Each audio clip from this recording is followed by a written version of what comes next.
Kabyawenyos. Ngayon ay nandito kami para mangarap ng impormasyon kung ano nga ba ang history ng Cabiao, Nueva Ecija. Welcome to Cabiao, the municipality in the province of the Nueva Ecija. Cabiao is the third most populous, one of the richest and fastest municipality in the province.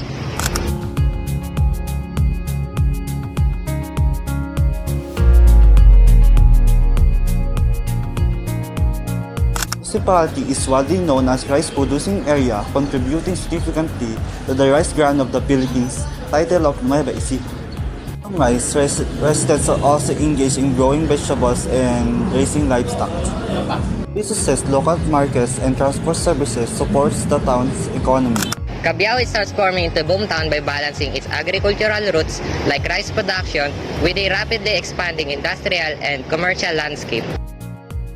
Cabiaoan Festival is celebrated on May 8, 16 as a form of Thanksgiving just like other festivals in the province. The name Cabiao is originated from the term Cabiawan, a stone device operated by means of carabao to crush sugarcane to get the juice, which is used to produce sugar, molasses, and others. Most residents are Roman Catholic, and celebrations often revolve around Patron Saint. Cabiao is a strong sense community rooted in Filipino values such as bayanihan. Llano Llanera, 1855-1942, leader of the Filipino Revolt in Nueva Ecija, born in Cabiao, Nueva Ecija, 9th of November 1855. Kapitan Municipal of Cabiao before the breakout of the revolt of 1896. Leader with Pantaleon Balmonte, Kapitan Municipal of Gapan, and more than 3,000 revolters and musicians in the successful attack on San Isidro, the former capital of Nueva Ecija, on September 1896.